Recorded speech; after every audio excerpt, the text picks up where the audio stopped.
Thank you.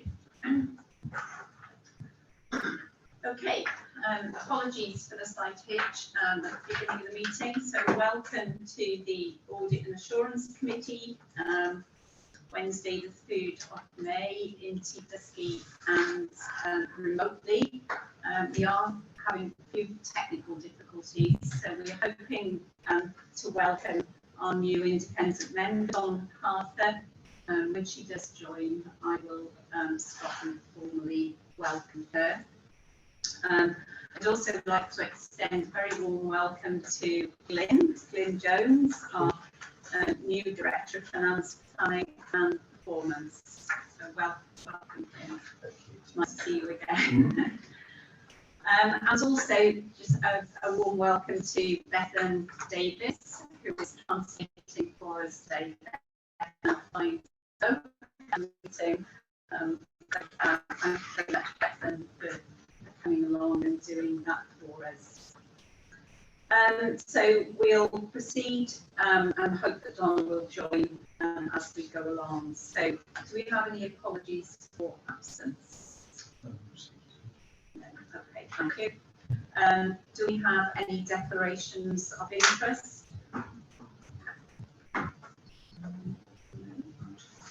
Okay, thank you. So if we move to the draft minutes of the Audit and Assurance Committee held on 6th April 2023 by Zoom and Tiflisky, and I'll go through in the first instance for accuracy. Quite a few pages, page 1, 2, 3, 4, 5, 6.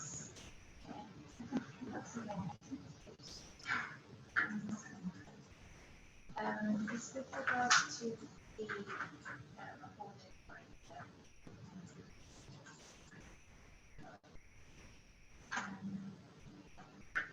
sorry, it's on page 4.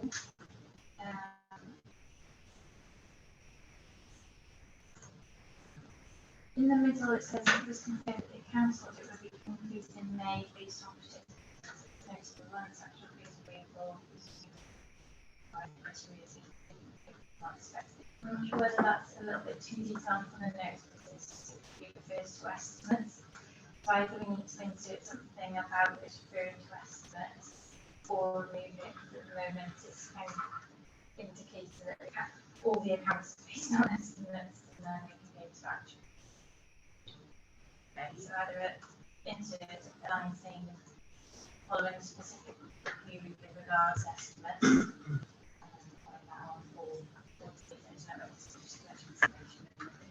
Okay. Could somebody give us some words that, yeah, that'd be really helpful. And I might agree that's probably missing. Say all the accounts. Thank you. Page 5, 6, 7, 8, 9, and 10. I want to take those as an accurate record. Thank you. Donna, is there anything? Yes. Good afternoon, Donna. Can you hear us? We can't hear you. Yes, sorry, I just came off mute.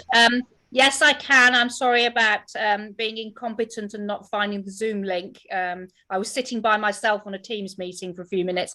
So yes, I can just about hear some of you, better than others. But thank you. Thank you. We'll all try and speak and we've all joined via Teams by mistake. So if it's any consolation, you're not alone. We did formally welcome you at the beginning of the meeting, so very welcome. Thank you. And I know you're attending today as an observer, but please do indicate in whichever way you feel appropriate, waving arms or whatever, if you would like to speak. Thank you. So,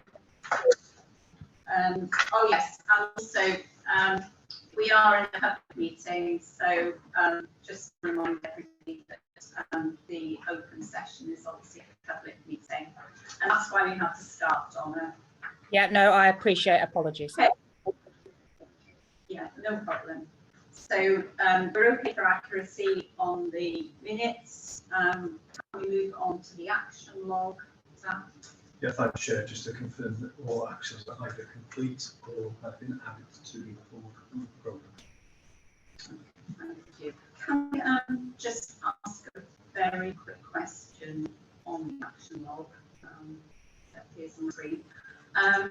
We discussed at the last meeting into audit and the management's response that Tina asked a couple of questions on red we've had for a couple of years, and that went, I understand that's completed. So was there an action plan that came out of the executive team? Well, I've raised it with the exec. We've asked for the detail from us in order to be shared. So I think it's an awareness of the matter. That's it.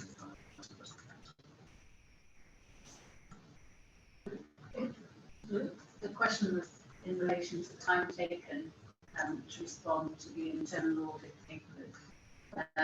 the time delay.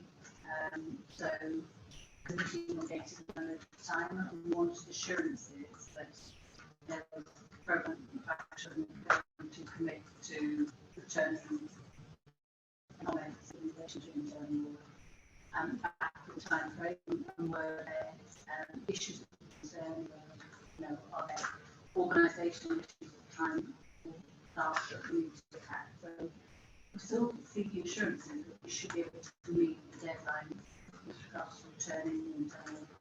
So just can I have comments on actually exactly the time? Yeah, the time is 14 days. So we can exact. just to issue what I've expected to have from we usually draft reports are we at that time frame on the emails going out. And we always do the data and I'll make up the key as well, so we should get to bring that time. I still think it would be helpful to have reasons why they so we get an understanding. Is it in relation to staffing or work commitment or fitness? Continuing it. I think that's an issue with 35% in various. That's why it's a delay. So we need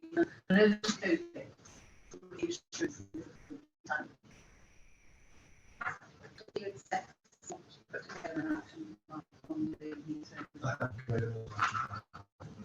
I'm certainly sharing this before. So we're expecting 14 days and we're not far off. I think we tend to go short to within that time. So look at the system.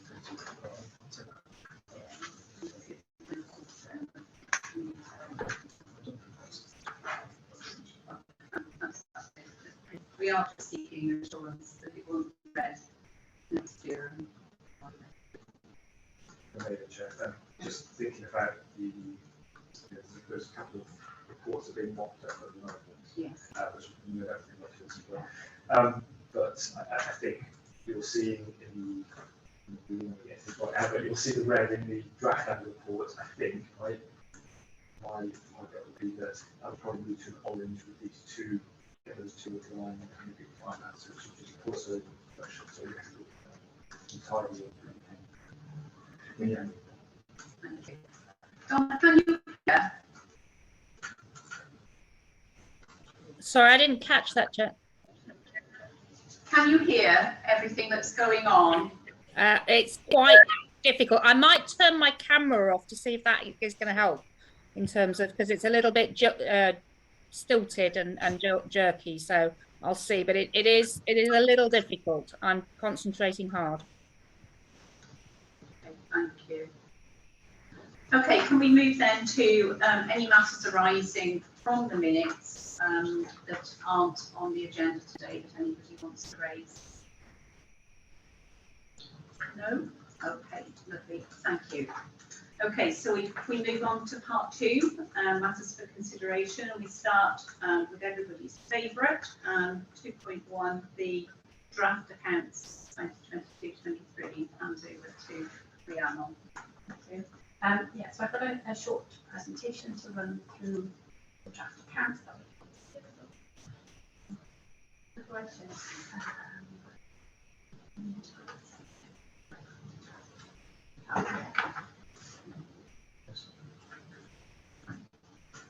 we go. A little bit of technical help. Okay. Right. So yeah, I was just going to run through a short presentation to give you some of the detailed information in the accounts list, and they are slightly difficult to read in that format. So, to take through the headlines, so we achieved the first financial duty and broke even against our revenue resource limit with a small underspend of £105,000. We achieved our balanced position against the capital resource limit. So our original allocation was 76k. We received another 150,000 of capital from Welsh Government and from the sort of national programme slippage, and we're able to invest that in IT equipment. It's showing a zero. Obviously, I think we were about £300 off the actual balance on that one. And then our public sector payment policy. So you can see from there. Can you see that? No. Screen. So that's really small. Can you make it full screen on this?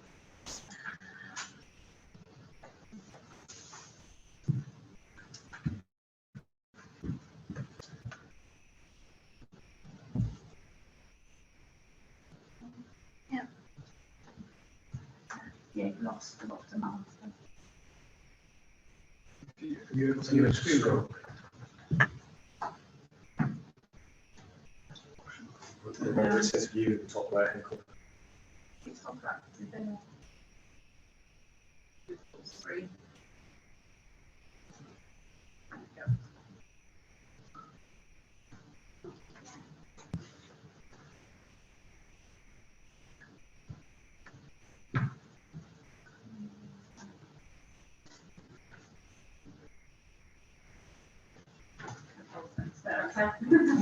All right, thank you. Yeah, we just missed the public sector payment policy target of a cumulative 95% by the end of the year. We've done some investigation into the reasons behind that, and we have some system improvements that we're putting in place at the moment, and quite a large amount of that is related to shared services as well. So we will be picking up some of those improvements with them, and there is a report that's going to come back to the next committee that will describe those improvements as well. So just moving through the sort of main notes to the account. So note 2.1 shows the revenue resource performance, and as I said, we had a small underspend of 105, notwithstanding we'd be aware of the funding that we handed back in year to be able to achieve that.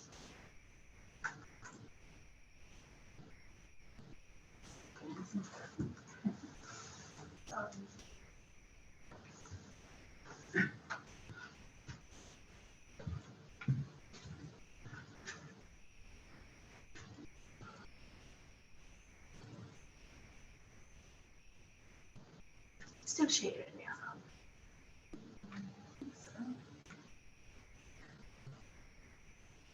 We'll stop sharing and then try again.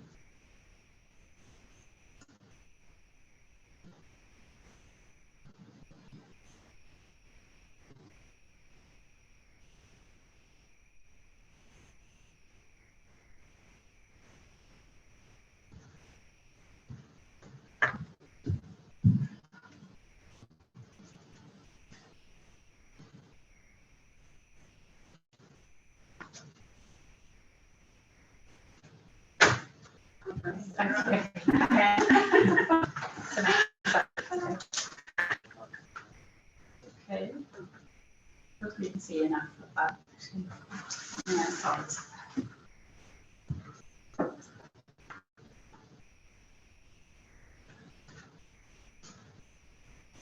Okay, so yeah, as I said, we achieved the break-even target against our revenue resource limit. And if the next slide just shows the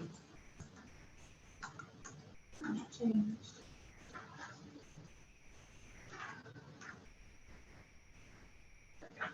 So maybe more delay.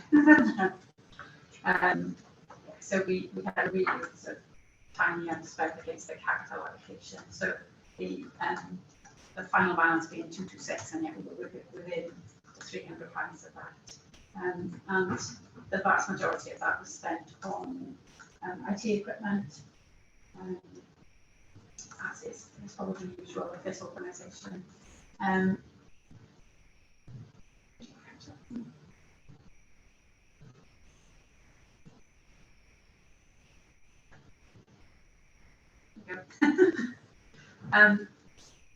yeah, as sort of picked out the public sector payment policy, so we hit a 93.9% performance, which was slightly short of the target of 95% cumulatively, and the NHS figure was sort of 91.3%, so we were aiming to achieve 95% and things like that as well, but I think now is the opportunity to really look at and establish how we can improve our processes and we can do that going forward. Okay, and then we have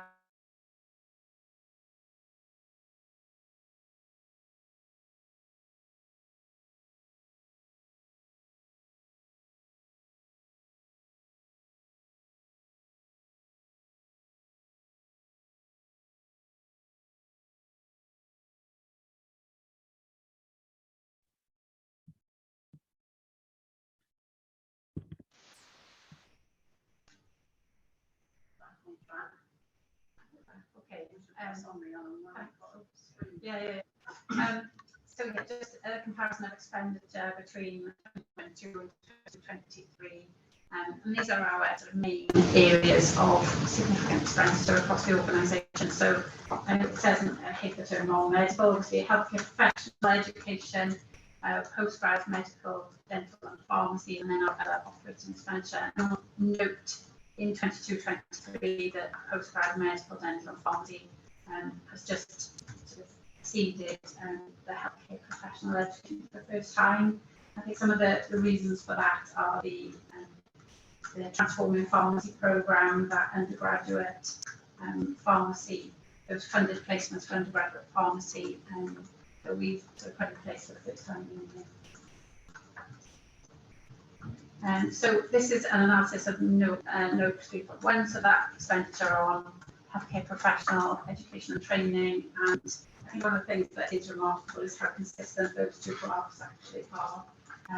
So there's a whole range of different areas that we fund and different funding mechanisms, but this is where those bursary student training fees are, as well as the so all of the commissioning activity across those HEIs across the whole of Wales. But the breakdown of those different elements of expenditure are shown in the words of Octon and are very established mechanisms. So there's nothing new or different in this, but obviously we've got the commissioned numbers over that year, so the figures themselves are increasing over time. Note 3.2 is the postgrad medical, dental and pharmacy education. So again, very sort of consistent in terms of our pattern of spend, but this is where those training grade doctors and the GP training programs and the pharmacy and dental expenditure. This is all considered these.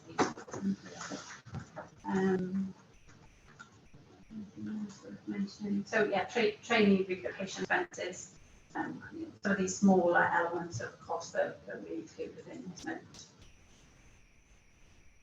And then note 3.3 is our other operating expenditure. So again, really consistent in terms of the pattern of spend, the premises and staff costs and all of the other elements that are included within note 3.3 are included in here.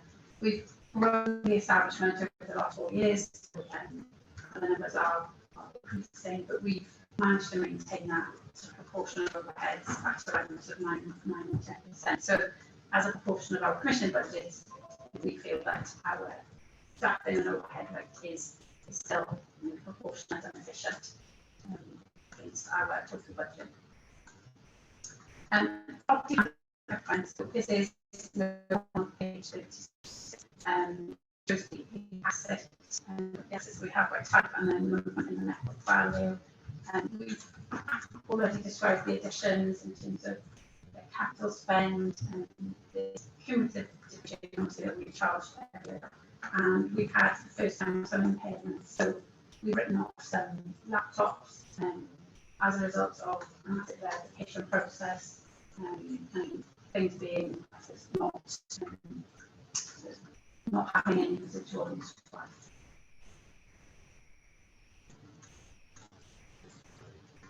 So yeah, this note is 27 on page 59. So the movement in working capital. We had an increase in our trade and other payables at the end of the year. Mark, you can probably describe that better than me, actually.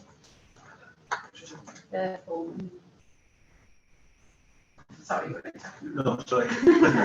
I think we had a number of couple invoices that we weren't able to get paid because of the timing of the last payment. Yes. So they were actually paid. The first payment from the financial year, yes, because we're not going to pay any NHS invoices until 20. So you can't pay people pay things when we were getting to our last payment dates. But so by that point in time, people are expanding in their cash positions and generally are quite comfortable with where they are. We don't necessarily want those movements to happen. So those invoices were paid when it's definitely gone. But it does show that obviously a movement in that balance at the end.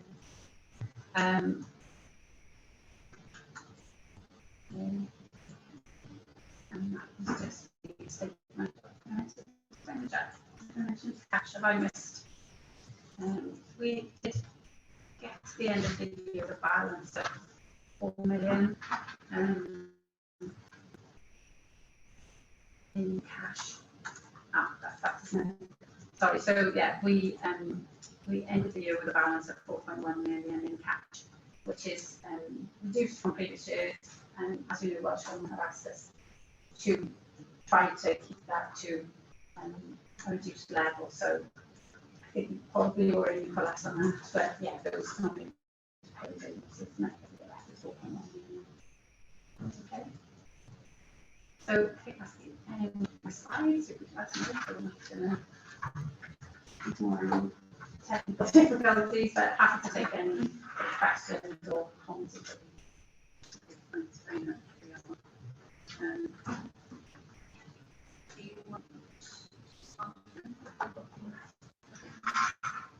I have got a couple of questions in relation to my understanding and raising points of clarification.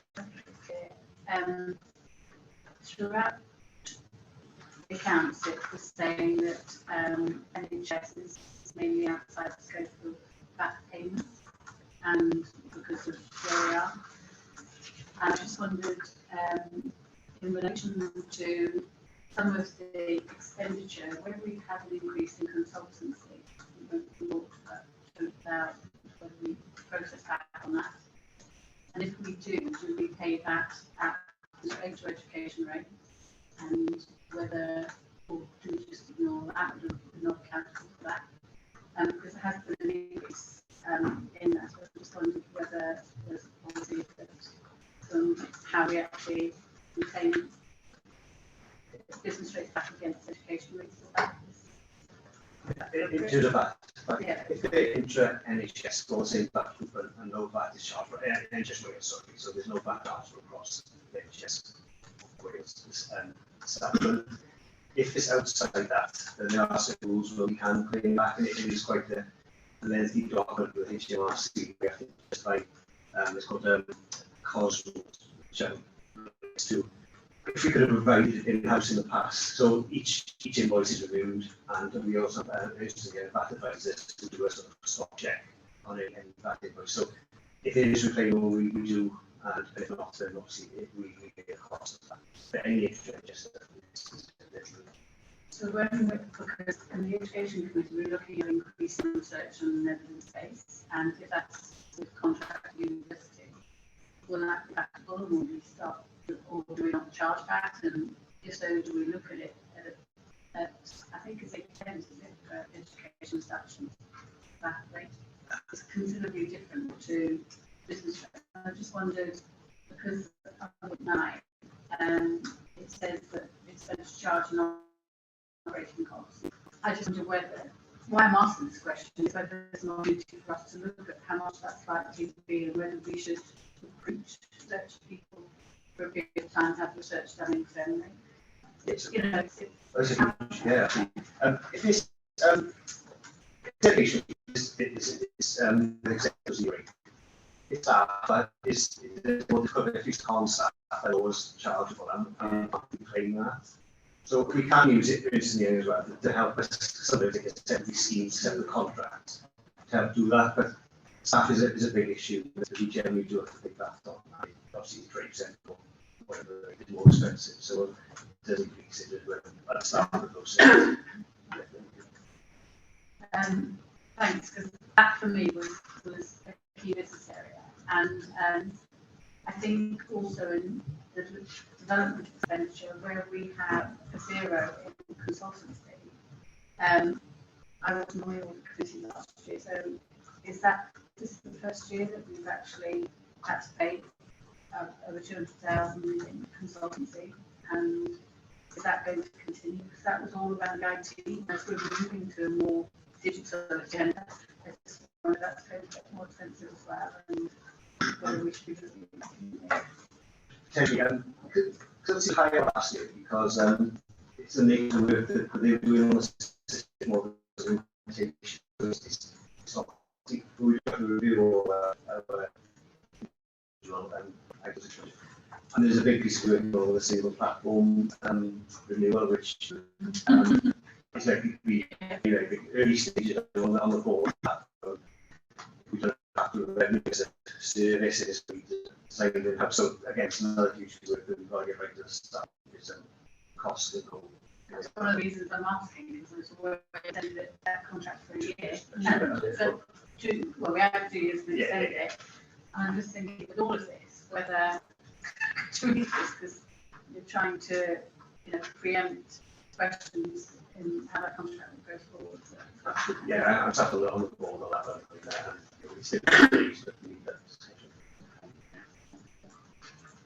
Okay, thanks. Yeah, I've got quite a few questions, but I think in the interest of moving forward, I'll just ask a couple that I can put the rest to you.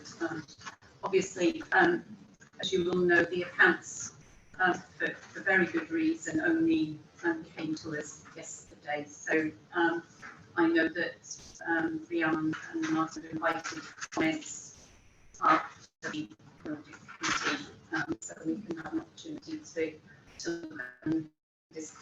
There's a couple off my head.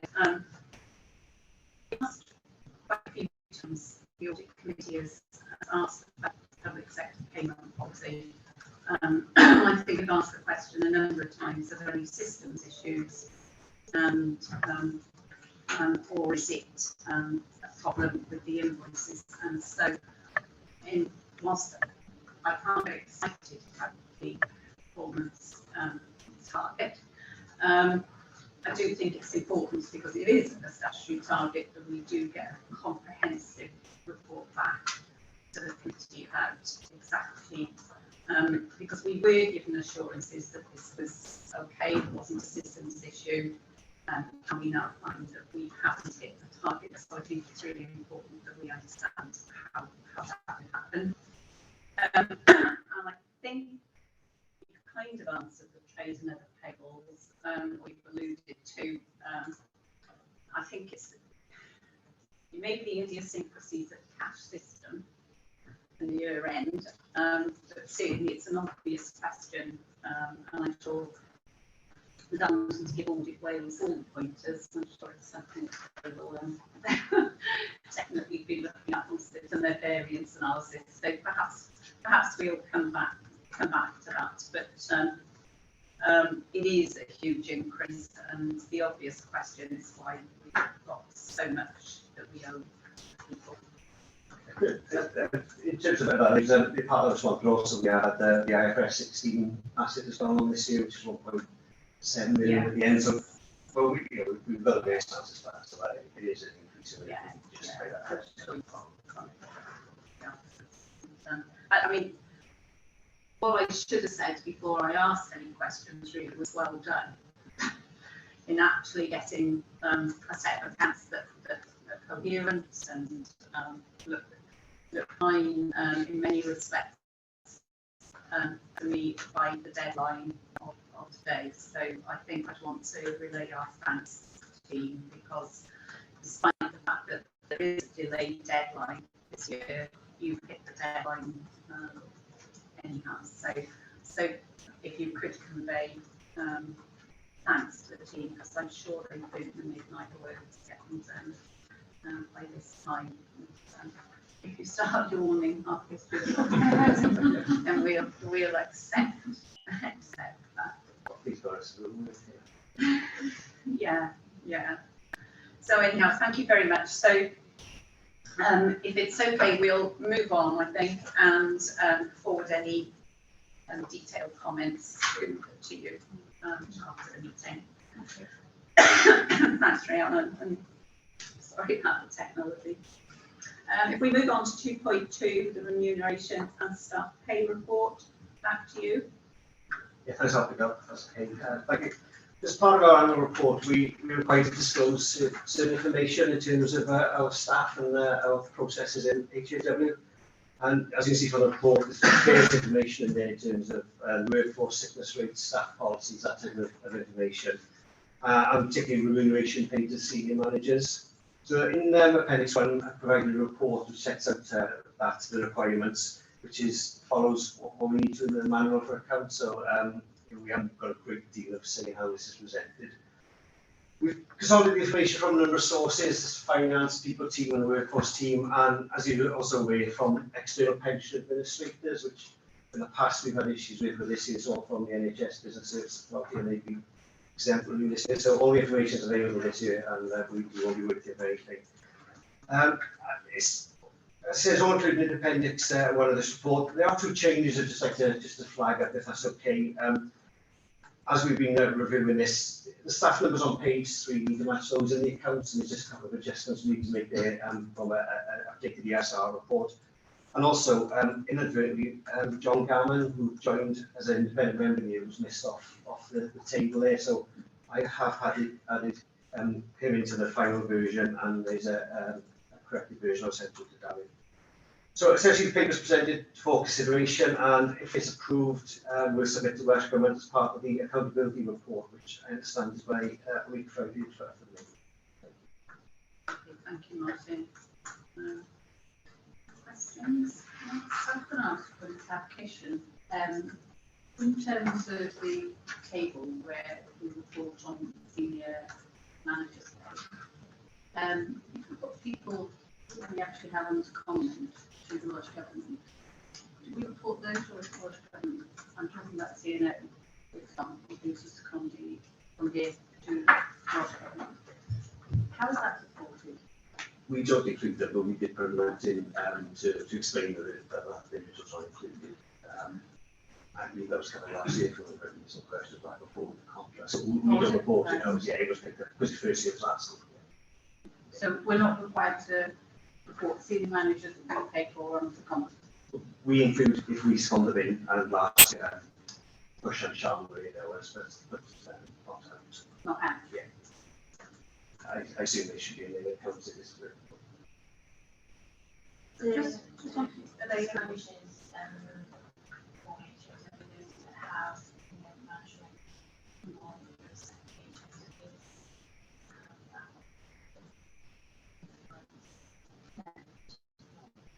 That's why. but I wondered why, in relation to, senior managers takes over and you picked everyone down. Okay, we have to define what senior managers as part of their process. Yeah. So I've just got a couple of questions, but following on from Tina's, so can we confirm that she's on the Welsh Government's remuneration? I think that would be for the Welsh Government to decide in accordance with the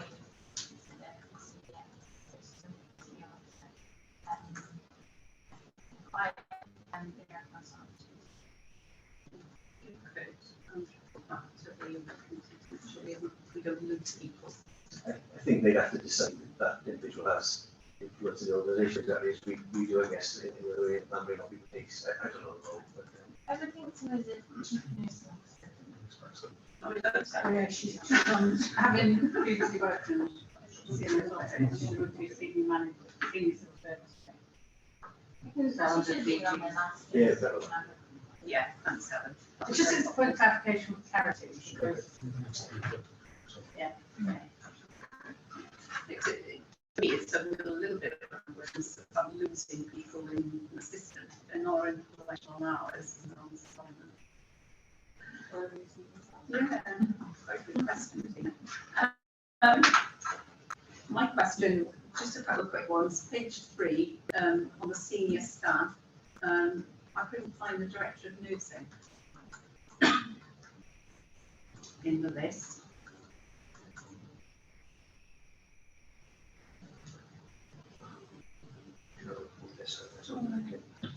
And the second question, while you're having a look at that, is there's an obvious difference between the head count and the full-time equivalent because of our huge number of sessional staff.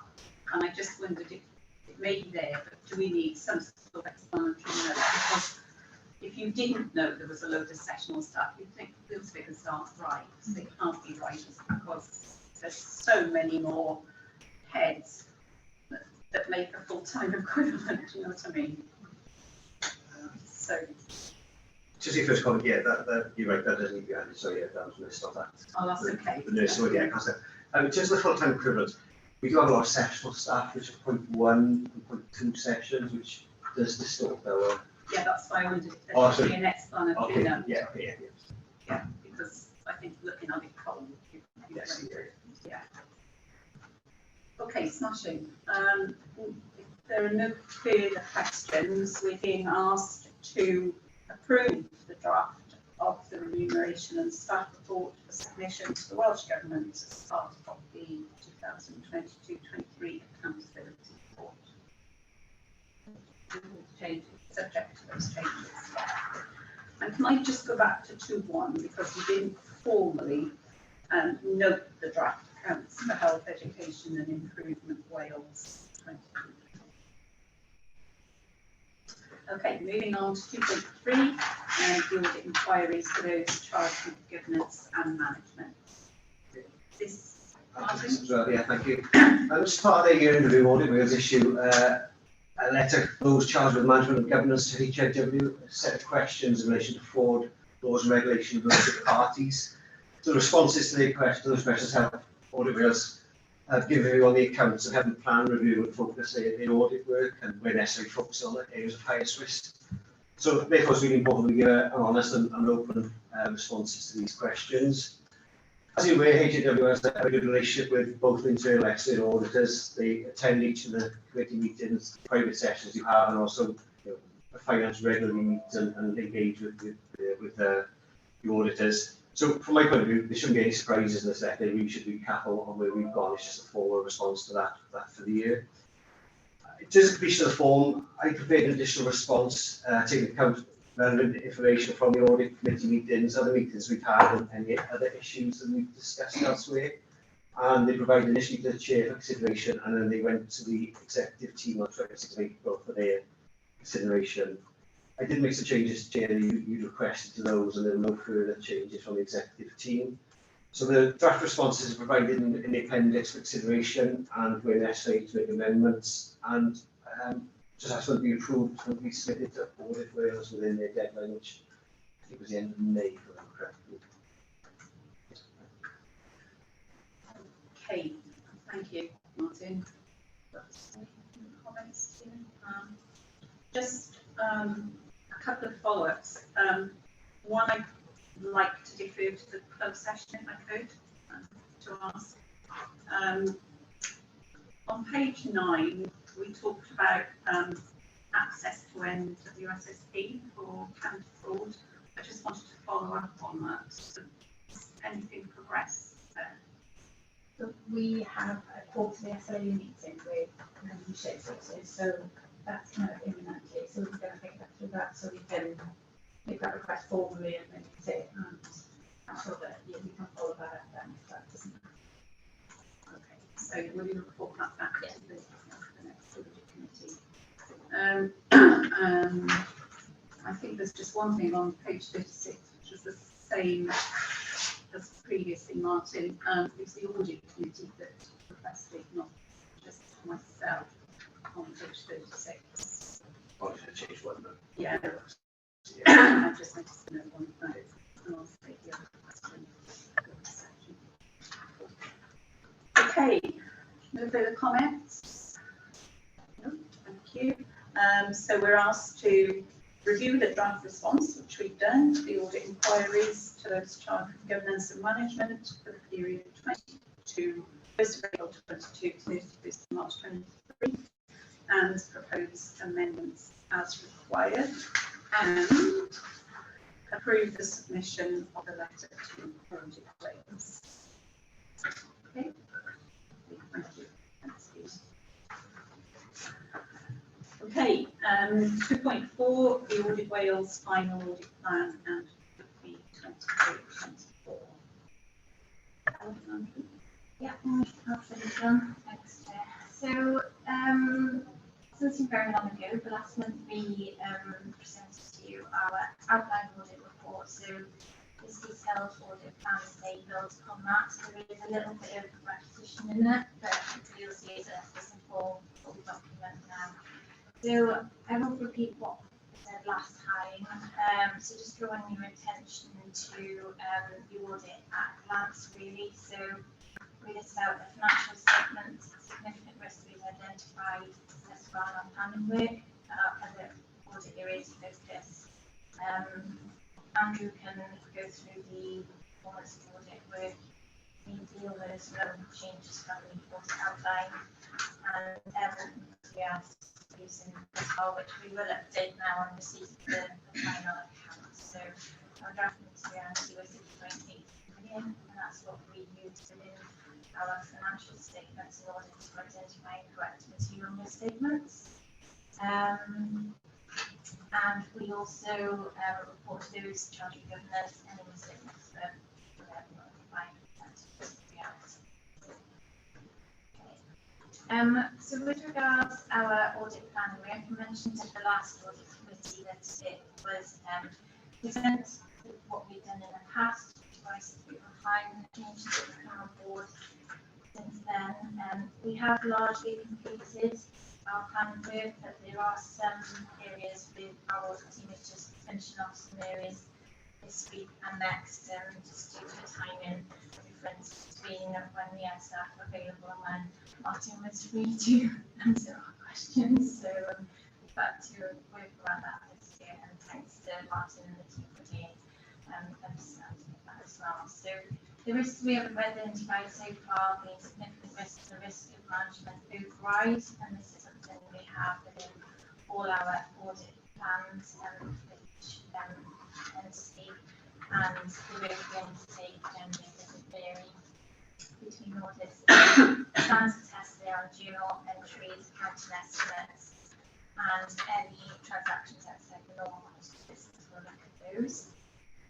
We've also included this year a risk of material misstatement of fraud and expenditure recognition. So this is partly due to the fact that we've still got some of our plan work outstanding, just clearly documenting and understanding the information and expenditure flows within the organisation, and also performing cut-off procedures on a sample basis that we normally would, but due to the other things going on in the sector over the last year, there's a heightened emphasis on cut-off procedures With regards to our other areas of focus, I know there's only one lease this year that Martin's had to deal with to get into the accounts, but it is a significant lease. So it's just making sure that that lease has been treated and disposed in accordance with the new IFRS 16. So we'll review that as part of our final audit work. So the team are kicking off today, very enthusiastic. Thanks for Martin and the team for uploading information onto Inflow or working paper portal. And we plan to hopefully be done and dusted by the end of the month, all things being good, ready to report back to you in July. If there are any other significant risks or issues arising from our audit work, then obviously we'll discuss that with the wider team and also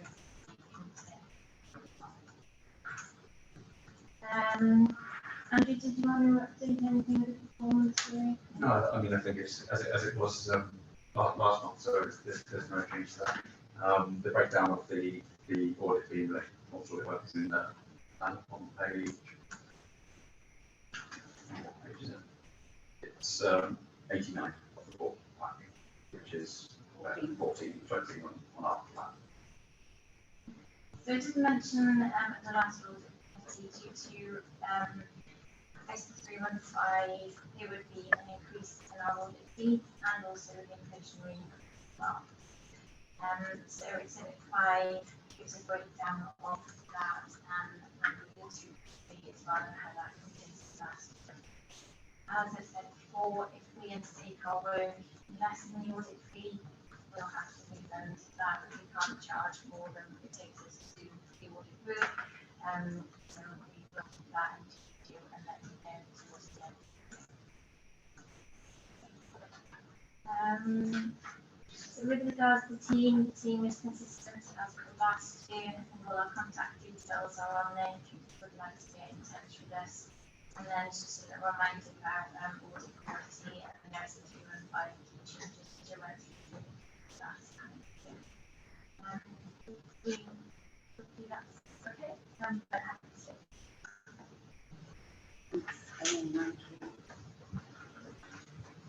No, don't have any. No. Just a quick couple really. Did we have the full increase?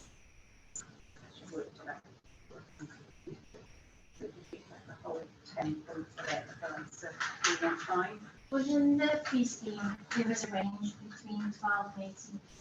At the moment, with health boards and trusts and SFJs, we've gone with the 10.2% rise.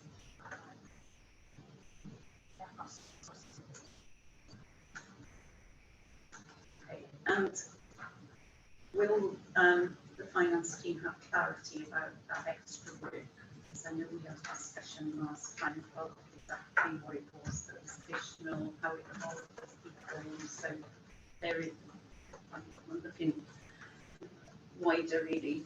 Is there clarity about the extra work that's being done in the department?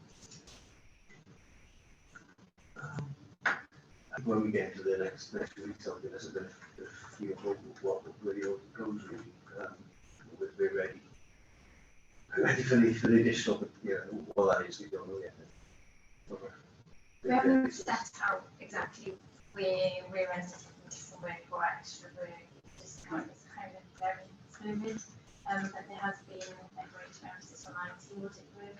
We do a lot of that centrally as NHS, so that won't necessarily be us committed to the team. It's the central IT audit reviews and regulatory services.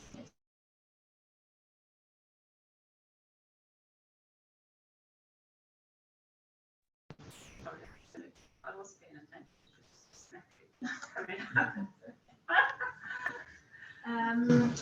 Yeah, so it's just a different way of auditing. So we haven't got anything which sets out what additional work we've done, but we can reflect on that at the end of the audit.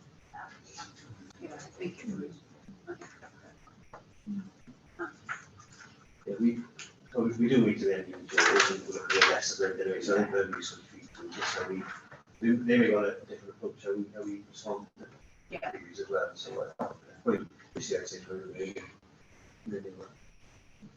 Okay. And also, I should say, with the new approach, you know, there are some efficiencies within LHBs, for example, where they can compare and contrast with the new ways of working, the new IS315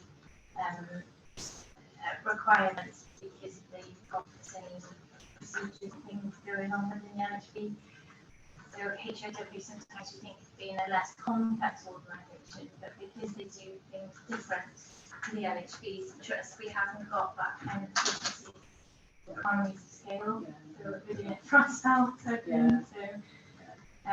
yeah, we can have a option at the end. That'd be really helpful. Thank you.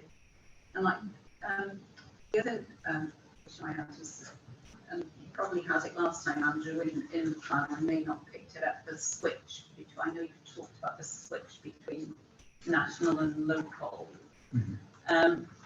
And I suppose one of our issues in HRW, as you well know, is data intelligence on workforce, and yet we've only got a very small amount for the local work on that.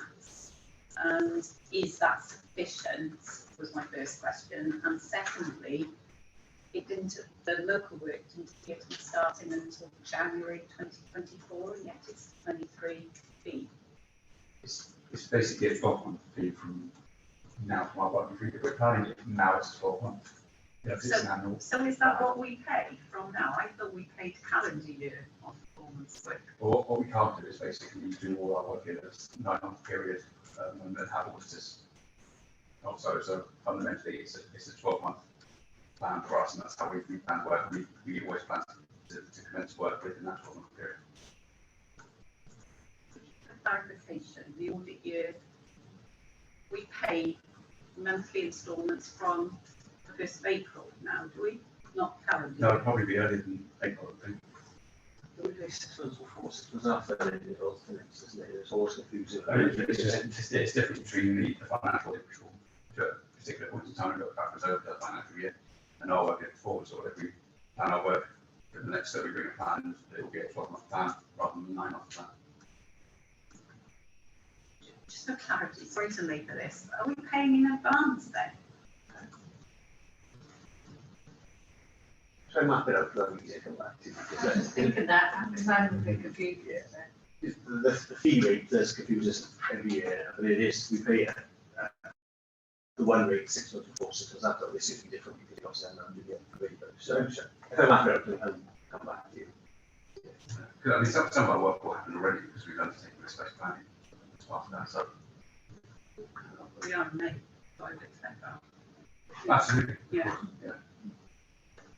Yeah, I'm really confused, and times change, and I know the years have changed, and it's a perennial question, but I think it'd be useful for the audit committee to know what we're paying for and when the year starts.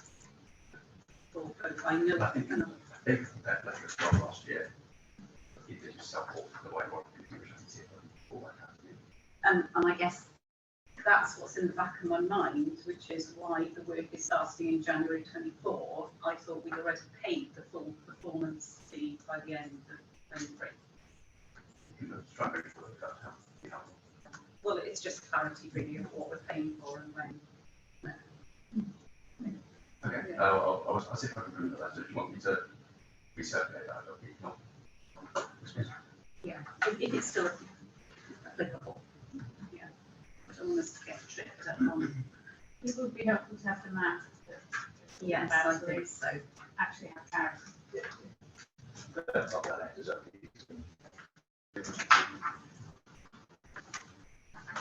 Thank you. So we've been asked to approve the Audit Wales 2023 audit plan and fee.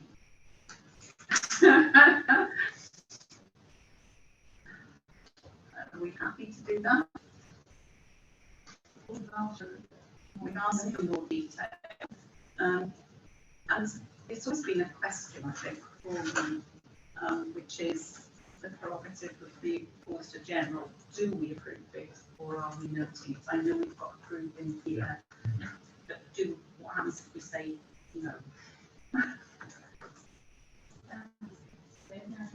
Yeah. committee has a statutory responsibility to Well, do the audit, so. And that's what I mean, so are we actually approving it? I know that I've had this discussion elsewhere. So we, for the sake of today, we approve subject to, you happy with that? Tina? Subject to what? Subject to receipt of the additional information and satisfactory receipt. Yeah. I'm not so sure that you can do something that you still have questions on, but I get where the application is. So, We can't look at the audit and Yeah. your accounts and we've known sort of ramifications of it, so I think whatever we do, we need to do it quite quickly. Do you need the fees to be approved? So the next meeting of the audit committee will be in July, so can be postponed. So we hear what you're saying. I mean, it's obviously the committee's decision, so we can note that and take it back with us. But I'm just wondering if we're able to know requirements and if we could have the email of that sent out just to confirm that it's made and subject to no issues concerned being made, then Yeah. approve it. Yeah. Do you see what I'm saying? Yeah. Because otherwise, I would do something in the other sphere that I haven't got access and clear pictures of. And I get the point you're trying to make, but I also, it's the statutory responsibility to don't hold things up. But, just asking the chair if you could note the requirements and subject to receipt of the map. We could then approve it by email. So I think that would be okay. By email, so continue with the work. We have got no difficulties with the substance of the plan, but just need some clarification, I think, on dates. Yeah. And the question about have we got sufficient resource in that local work on what is key fundamental for that I'm sure we'll in terms of work on sort of work it out in amount of days, I think we put time.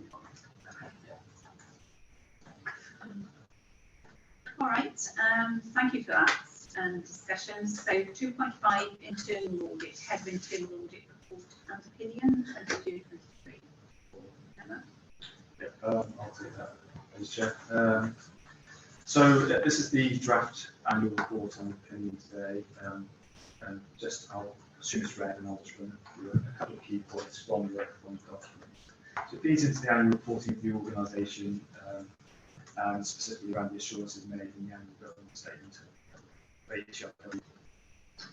The report here, the annual report brings together the reports that we've presented to the committee over the last year, finalised reports, and it also includes reports that are in draft, and that will be the same for organisations across all the health organisations that we deal with. The opinions used, these reports and the opinions are used for the overall annual opinion, and the opinion considers the organisation's adequacy and effectiveness of governance, risk management and control arrangements. And as you can see in the box on page 4, the opinions of reasonable assurance for this year. There is a summary of the work that we've done over the last year on pages 10 to 13, and a little bit of summarised information against individual reports. And there is a bit of discussion around the follow-up work and monitoring the recommendations tracker that we do and the board committee regularly see. I'll also direct that we confirm, words right in this, we confirm that we conform to the public sector internal audit standards, and that's set out on page 14 and 15. And you can see that there's a couple of sentences there that talks about the external quality assessment that's just been completed. We had a confirmation of that, and that's a process that has to be done every 5 years, which is completed by SIP for this time, and that confirms externally by that body that we fully conform to the public sector internal standards. I'll just draw out that in the plan, there was, sorry, in the annual report, there are the performance indicators. We touched on those a little bit earlier on in this meeting today. What will happen while we look to finalise this report in line with the annual reporting of HRW, will update the measures to reflect that finalised report as we get there. And I think that's all I was looking to say. That covers the key points, but I'm looking to take questions. Thank you for this very useful report and very helpful for the committee's assurance. For a couple of points. I found it very helpful report. I was going to say something about partnership working, but I answered it further in the report. So. And one of the things that you do raise in there, and I think we've discussed as an audit committee at the last meeting, was the AGS, the governance statement, where obviously control issues, it's really important that they're fed into the annual governance statement. So I think that's one of the issues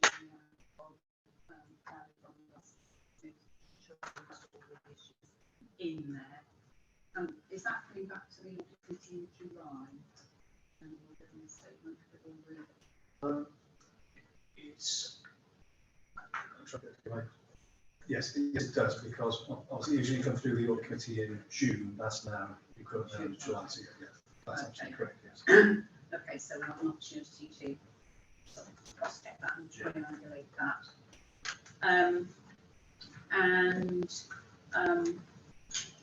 I note the SLA and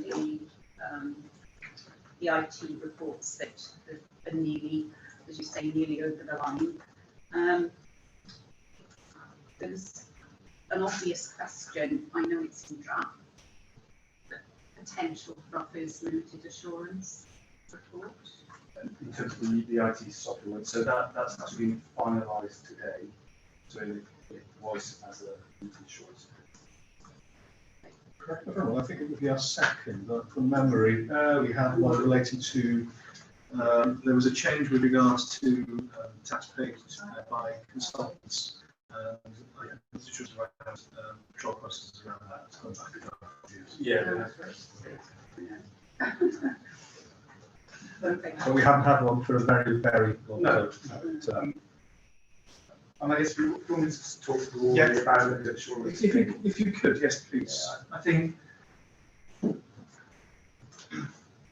well, obviously, whilst they have sort of, let's call it negative connotations, and it's in terms of assurances to the organisation, I think in many ways it's a healthy thing for us to be picking up these sort of things in the organisation, because that gives me a bit of sense that actually we're looking at the right areas within the organisation, we're looking at the right things. So I think I'd probably be, if we were never seeing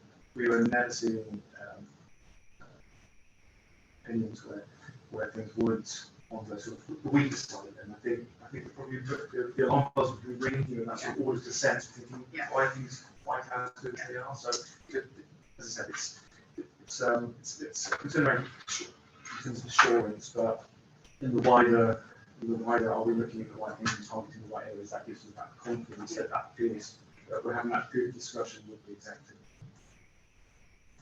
And we'll take up to the next.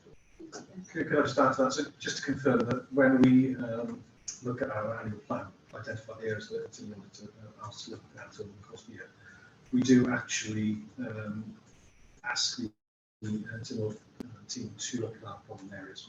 There's no point putting areas of confidence. So we, I guess, been quite fortunate that we have that limited assurance for some time. But it's really important that when we react to limited reports, that it's a positive response, because obviously we don't deter anybody from the process. So it's a demonstration of the process is working and how it responds. Absolutely right. And I seem to recall finance to their credit last year, saying that they didn't have a piece of work on inspection control. rights and inviting internal audit in. So I think it's very healthy that we do have that.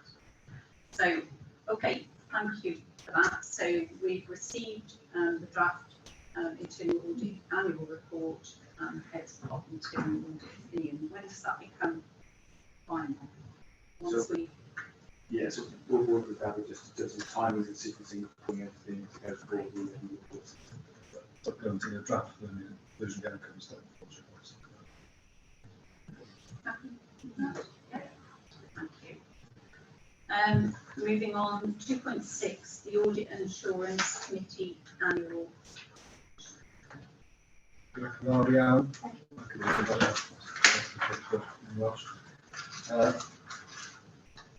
Felly, papur i'w cymeradwyo ydy hon. Dyma adroddiad blynyddol y pwyllgor.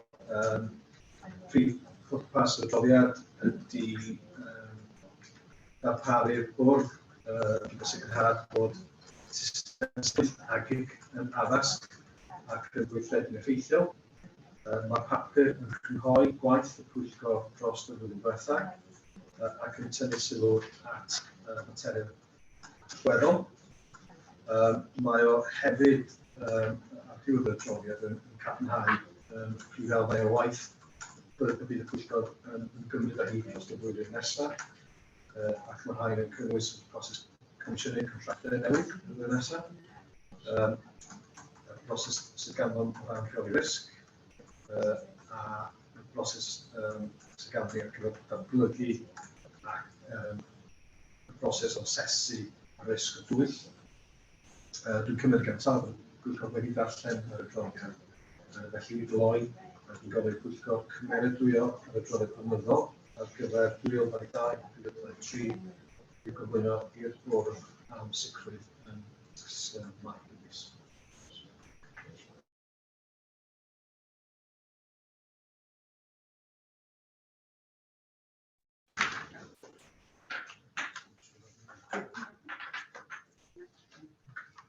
Okay.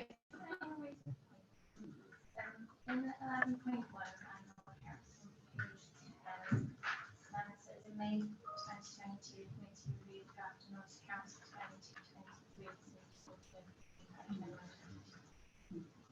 Nice.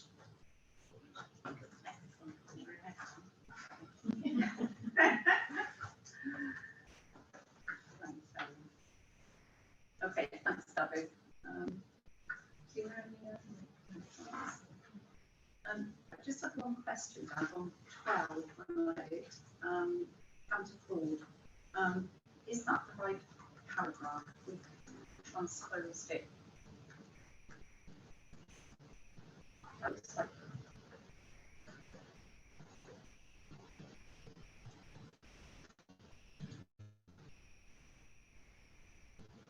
it looks like something that we've just received a progress report. That's not what we do, is it, with counter fraud? It's against. You see what I mean? It looks, so it's just we've just received the progress reports. That's not what the audit committee does on an annual basis. The counter fraud. So we were asking this, which noting was received. Yeah, I think it's cut and paste from the last audit committee or something like that. So no, it doesn't look right. So we could just have a look at that. Thank you. So we are asked to approve the annual report 2022-23. That's right. For submission to the board. Subject to those two amendments. Yeah. Okay, 2.7, Senior Information Risk Owner Annual Report. Thank you. Dwi'n cymryd at bod y pwyllgor wedi cael cyfle i ddarllen papur, felly ddim yn trwy'n fanwl.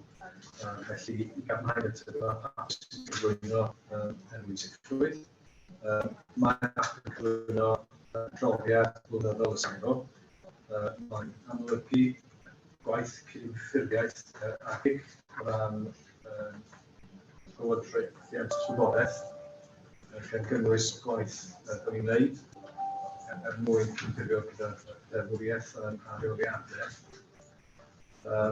Mae'r adroddiad yn ymwneud gwaith a wnaeth bwyd dros y flwyddyn diwethaf ac hefyd amwell y gwaith yn bwriadu wneud ar gyfer y flwyddyn nesaf. Felly gloi ni'n gofyn i aelodau i nodi'r papur ysgol yna er mwyn sicrhau.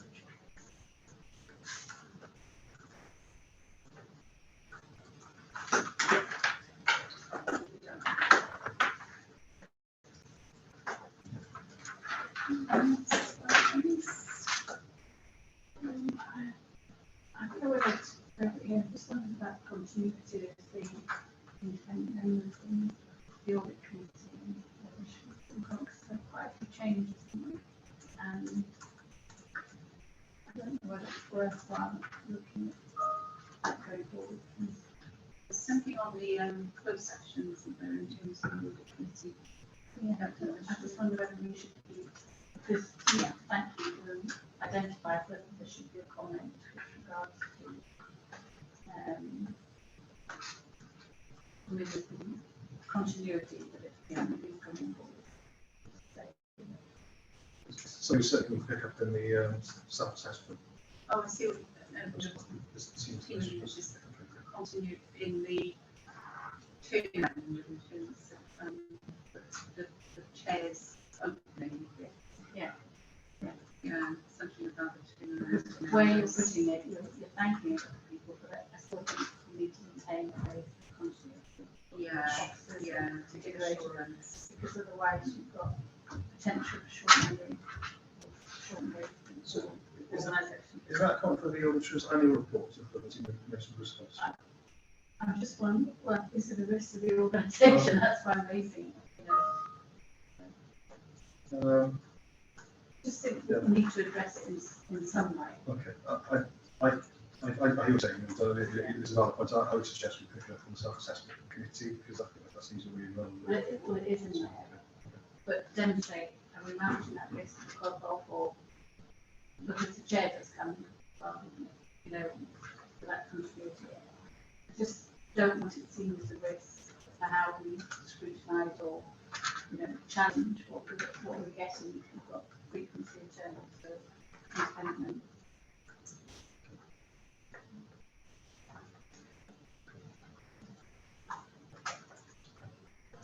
I've been interested to hear other people's comments on that. Maybe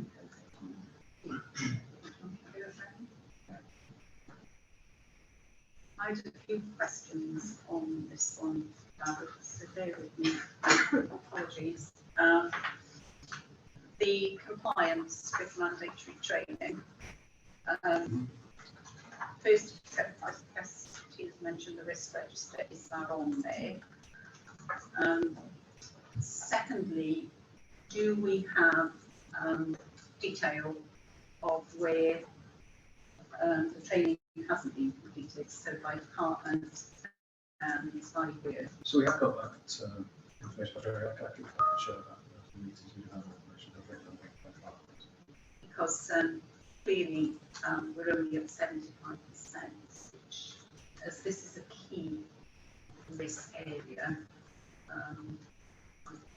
think that's probably too low for mandatory training compliance. I don't know what it was last year. Similar. I thought it was, yeah. So perhaps if we could have that detailed by departments, and then perhaps invite people to come to the audit committee if necessary. we have that weekly by department. And there were, mitigation given to some particular areas. Yeah. Okay, so if we could stipulate that after the audit committee, that would be helpful. Page 6, where we've said we've got 7 requests, I think we'll find it now. And less than 5 went to the ICO. That's sort of very high percent. Is there a reason why we're using less than 5 in this document? Yes, so it's because it's personally identified information, so the figure is very low. I that, so we obviously the meeting of the I can confirm the closed session on that. Okay, all right, so that's why we're using less than 5. Okay, that's fine, thank you. And just a question that came out of it, remind me, because I should have checked. Have we seen the cyber security 23-24 plan referred to in there at the audit committee? Can anybody recall around the team? I should know. I need to check that. We have, Martin Wiki came to the committee. I didn't check that. Okay, my thing that would be useful Yeah, is the yeah, chair. yeah. I know that I was asked the audit committee to keep a particular eye on cyber security, so it just flagged it to me, haven't seen it, I couldn't remember, so apologies. Okay, so we're asked to note the report for assurance. Okay, that's flashing. Okay, there are no items for information and part 3, and I haven't been notified of any other business. Does anybody have any other business? No? Okay, so that closes the open session of the Audit and Assurance Committee. The next meeting is Thursday, 13th July. Everybody could note that because that is a change, is it not, on what was in the diary? That's right. So we would have had a meeting early June, but that's now. The expectation at the moment is that we will consider the final version of accounts in the scheduled meeting in July. And that will be on Zoom and in the conference room at TSC. Okay, thank you everybody. Okay, it's 14:52. Shall we have a break? Yes. So if everybody could come back by 3. Thank you very much to everybody joining remotely. Thank you, Don. But yeah, Chair, is the next meeting on Zoom or Teams? So I get the right Teams. Thank you very much. I'll see you shortly. Lovely. Let's get a quick Oh, is it?